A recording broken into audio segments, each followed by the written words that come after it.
Hi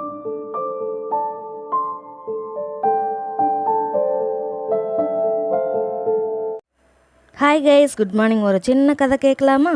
ஒரு மனிதன்ட்ட அதிகாலையில் ஒரு தேவதை தன் கூடையில் 5 பரிசுகளை கொண்டு வர்றாங்க. அதில் புகழ், காதல், செல்வம், இன்பம், மரணம் அப்படிங்கிற 5 பரிசுகள் இருக்குது.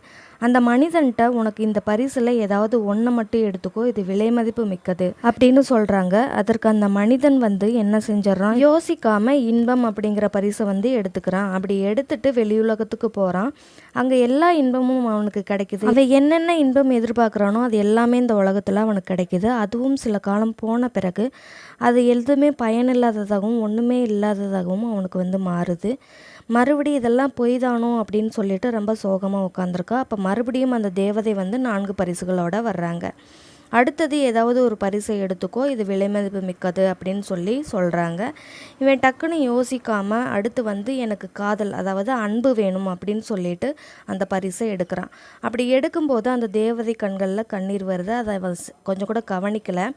அவன் அந்த அன்பை எடுத்துகிட்டு வெளி உலகத்துக்கு வர்றான். அப்போ எல்லாருமே அவன் மீது அன்பாக இருக்காங்க, எல்லாருமே சந்தோஷமாக இருக்காங்க. சிறிது காலம் போன பிறகு அவன் மீது யார் யார் அன்பாக இருக்காங்களோ அவங்க எல்லாருமே அவனை விட்டு போயிடுறாங்க. தன்னோட மனைவியும் இறந்து போயிடுறா. அவன் அப்போ ரொம்ப வெக்ஸாகி, இது என்னடா இது பொய்யான உலகமா, மனிதர்களுக்குன்னே படைக்கப்பட்ட பொய்களா இதெல்லாம் அப்படின்னு ரொம்ப வெக்ஸாகி உக்காந்துருக்கான். அப்போ அவன் பின்னாடி அந்த தேவதை 3 பரிசுகளோடு நிற்கிறாங்க.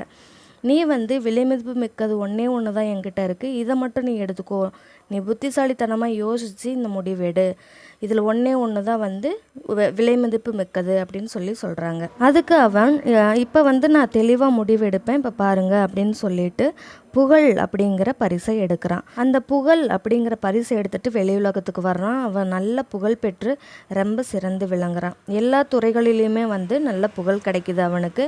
அதுவும் சில காலம் போன பிறகு எல்லாருமே அவன் மீது பொறாமையாகவும் ரொம்ப அவமானப்படுத்தியும் ஏளனமாகவும் செயல்படுறாங்க. அப்போ அவன் ரொம்ப வெக்ஸ் ஆகிறான். என்னடா இது, புகழ் பெற்றவங்க எவ்வளோ சந்தோஷமாக இருப்பாங்கன்னு நினச்சேன், ஆனால் அவங்களுக்கு இந்த நிலைமை தானா, அப்போ உலகத்தில் எதுவுமே நிரந்தரம் இல்லையா அப்படின்னு யோசிக்கிறான். அப்போ மறுபடியும் அந்த தேவதை நிற்கிறாங்க அவன் முன்னாடி. இன்னும் 2 பரிசுகள் இருக்குது, இதில் விலை மதிப்பு மிக்கது ஒன்றே ஒன்று தான், நீ புத்திசாலித்தனமாக இருந்தேன்னா இதில் நீ செலக்ட் பண்ணிக்கோ அப்படின்னு சொல்கிறாங்க. இவன் எல்லாமே யோசிச்சுட்டு, அப்போ செல்வம் தானே எல்லாமே நம்மளுக்கு சந்தோஷத்தை தரும், அது இருந்தால் என்ன வேணாலும் பண்ணலாமே அப்படின்னு சொல்லிட்டு டக்குன்னு செல்வத்தை அந்த பரிசை எடுத்துட்றான். அந்த பரிசை எடுத்துக்கிட்டு வெளி உலகத்துக்கு வர்றான். இவன் நினச்சதெல்லாம் வாங்குறான், நினச்சதெல்லாம் எல்லா இன்பத்தையும் பெறான். அந்த செல்வத்தை வச்சு எல்லாமே அடைஞ்சிட்றான். அதுவும் சில காலம் போன பிறகு எல்லாமே அவன் கையை விட்டு போயிடுது. அப்போதைக்கு ஒரு ரோட்டு ஓரத்தில் கிழிஞ்ச சட்டையோட துணிகளோட சாப்பிட்றதுக்கு உணவே இல்லாமல் உட்காந்துருக்கான். அப்போ என்னடா இது வாழ்க்கை, எதுவுமே நிரந்தரம் இல்லையா, மனிதர்களுக்கு எதுவுமே உண்மையாக இருக்காதா அப்படின்னு யோசிச்சுட்ருக்கான். அப்போ அந்த மறுபடியும் அந்த தேவதை வர்றாங்க. ஆனால் அந்த கூடையில் மரணம் அப்படிங்கிற பரிசு இல்லை, அதுக்கு பதிலாக 4 வேறு பரிசுகள் இருக்குது. அப்போ அவன் கேட்குறான், எனக்கு நான் இதெல்லாம் அனுபவித்து ரொம்ப சோர்ந்துட்டேன், எனக்கு நிம்மதியான தூக்கம் வேணும், எனக்கு அந்த மரணம் அப்படிங்கிற பரிசை தாங்க அப்படின்னு கேட்குறான்.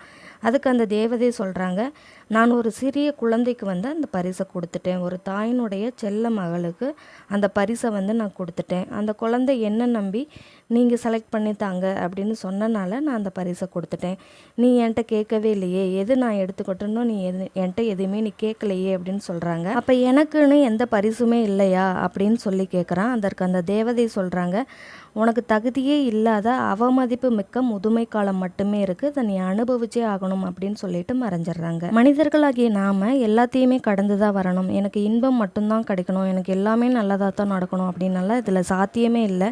எல்லாமே கடந்து வந்தால் தான் நம்ம முன்னேற முடியும். அதனால் உங்கள் லைஃப்பில் ஏதாவது இந்த மாதிரி வெக்ஸான மூமெண்ட் இருந்தால் கமெண்ட் பண்ணுங்கள். அதுக்காக வருத்தப்படாதீங்க, அதுவும் கடந்து போகும்னு போயிட்டே இருக்கணும். நம்ம லைஃப் நம்மக்கிட்ட ஏதோ சொல்ல வருது, அதை தேடி நம்ம போயிட்டே இருக்கணும். டோன்ட் வரி, பி ஹாப்பின்னு போய்கிட்டே இருங்க. இதே மாதிரி அடுத்த ஒரு சின்ன கதையோட உங்களை நான் சந்திக்கிறேன்.